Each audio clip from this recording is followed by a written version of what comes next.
Picture that you're on a trail 750 miles north of the Mexican border where you started, and the elevation is continuing to rise. After 100 days, you feel every rock you have stepped over, every switchback, every mountain pass, and a great sense of accomplishment for how far you've come. The Pacific Crest is the second longest trail of America. It is an amazing and beautiful place when it comes to adventurous hikers who are looking for a challenging hike. If you are planning to go for this hike, here are the things you should remember. Number 7.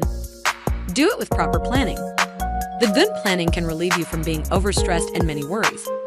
In many cases, your family, friends, and even your mind won't understand your decision to go on such a long-distance through hike to the Pacific Crest Trail. It's always better to get everything planned beforehand, including your time, adventure day, permits, places to visit, maps, gears, and all other necessary things to convince everyone and yourself easily. The weather all around the adventure also changes very quickly and dramatically. One day could be 90 degrees in the scorching desert sun. The next near freezing at an elevation of 9,000 feet. So, plan to deal with such drastic weather conditions. Number 6. Preparation for hiking. Exercises, stretches, and other workout routines can be helpful to prepare for months of hiking. Many thru hikers prepare with trail running. Logging a couple of miles each day in the months before your hike with slow mileage gains weekly can prepare both your body and mind for the 8 to 10 hours of daily hiking you'll do on the trail. All the physical training and backpacking experience means nothing if you aren't driven to make it to the border of Canada or Mexico. A basic knowledge of camping and backpacking gear are all you need. Spend some time before you go learning some simple map reading skills and basic first aid, and take the time to balance your pack with weight distribution to make the hike as comfortable as possible. Rain gear, a down jacket, extra socks, trekking poles, a hat, sunglasses, trail shoes, a backpacking stove, a water filter, a headlamp, and base layer clothing are all necessities. Don't forget to bring all these with you. Number 5. Get permit. As the Pacific Crest Trail, through hiking has become popular, and one requires a long-distance permit from the official Pacific Crest Trail Association with a confirmed starting date of the hike. The licenses are free, but applicants require them as necessary, and applicants need to be patient and punctual. You will need to obtain a fire permit for uses of a campfire at any location on trail, as well as the use of a camping stove. Fire restrictions may be in effect at any location on trail, depending on drought or fire weather, and each hiker must be knowledgeable of these advisories at their location on trail. The California fire permit is required in most of California for cooking on a camp stove. A permit is also necessary if you plan to enter Canada via Pacific Crest Trail. You will need the Canada PCT Trail entry permit. Alongside all this, you will need to have a U.S. passport. Without the approval of this permit, it won't be possible for you to cross into Canada via Pacific Crest Trail. Number 4. Trail sections. Surely by now, you have gathered a lot of information about the through hike Pacific Crest Trail. Let's now look at what the Pacific Crest Trail is made of. What sections do it consist of which change the climate of the trail? There are 5 main sections of the trail. Southern California section is also known as the deserts by the locals, as it is a hot and super dry section, but it's not a desert sand area. The area crossed by the trail is quiet but populated. It is from Campo to Kennedy Meadows. The Sierra Nevada section is from Kennedy Meadows to Echo Lake. All the Pacific Crest trails on this section are above 6.500 feet high. The Northern California section is from Echo Lake to Oregon border.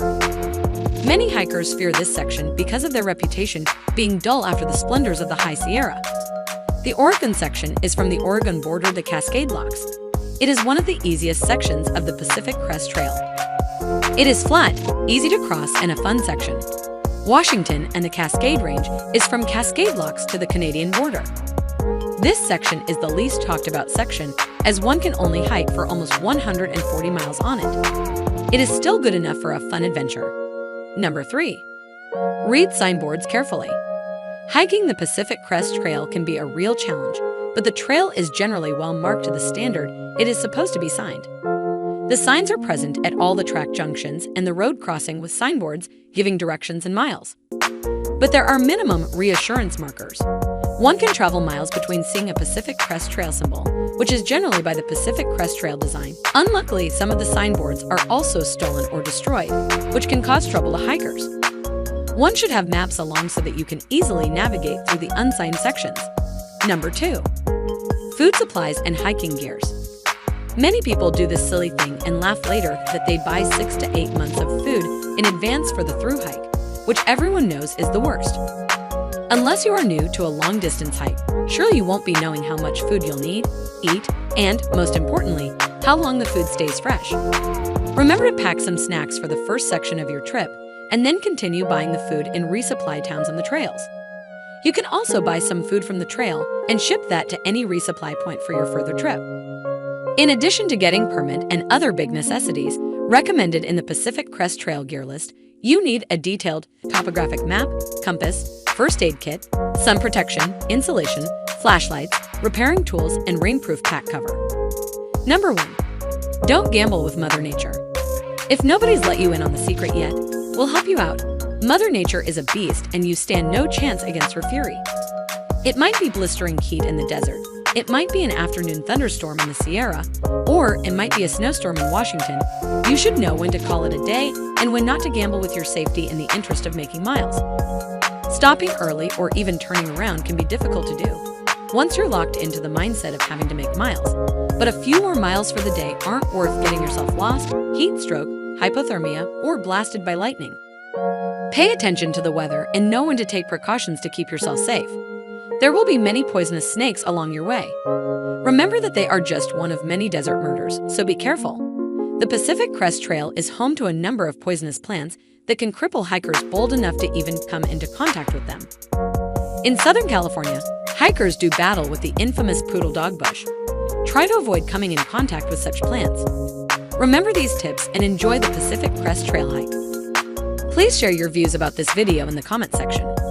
Do hit the notification bell for more interesting videos from around the world. We at Find Travel carry out a lot of research and talk to officials, residents, and travel guides to give you information that is true and accurate to help you find the best locations in the world where you can settle or visit. We are committed to providing you with the best possible information about pros and cons of different places around the world, so you can make an informed and sensible choice about where to reside or settle. Thanks for watching. Eat, sleep, travel, and stay calm.